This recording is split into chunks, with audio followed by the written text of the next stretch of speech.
বাবা, তুমি যেই দল, মত কিংবা পথেরই অনুসারী হও না কেন, আমার আসলে তাতে কোনো সমস্যা নাই।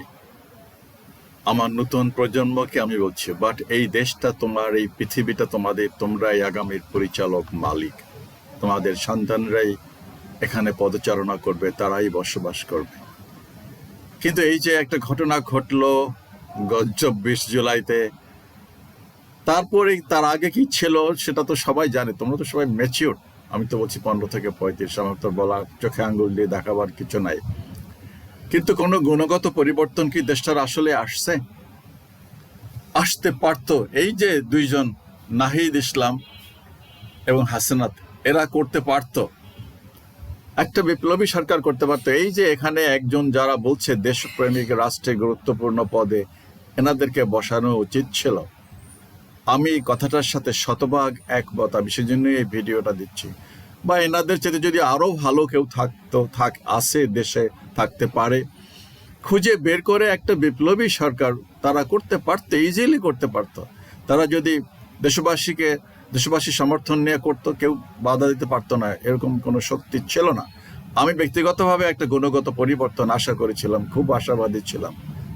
কিন্তু তার 25% বা 10% অ্যাচিভমেন্ট হয় না। আমি তো দেখতেছি আরো খারাপের দিকে যাচ্ছে।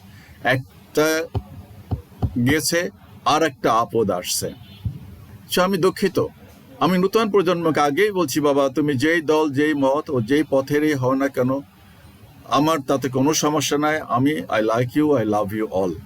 এটা তোমাদের দেশ, তোমাদের পৃথিবী।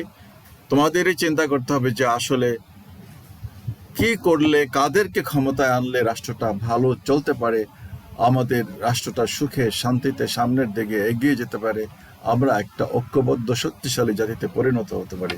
এটাই আমার চাওয়া। যাই হোক, এখন আসলে আমার তো করার কিছু নাই।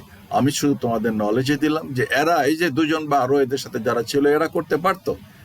কেন করে নাই, কি হয়েছিল তা তো আর আমি জানি না। বঙ্গভবনে, গণভবনে, সেনাভবনে কি হয়েছিল আমি তো কাছ থেকে দেখি নাই, যা শুনছি, যা দেখি আর কি ভিডিওতে। আর এই যে লোকদের ছবি আছে, যারা আছে এখানে, এদেরকে আসলে আমি তো বলছি যে, আমি এক বাক্যে বলতেছি, এদেরকে সরকারে থাকলে এরা, আমার মনে হয় দেশটা এতটা অধপতিত হতে পারতো না। আল্লাহ হাফিজ।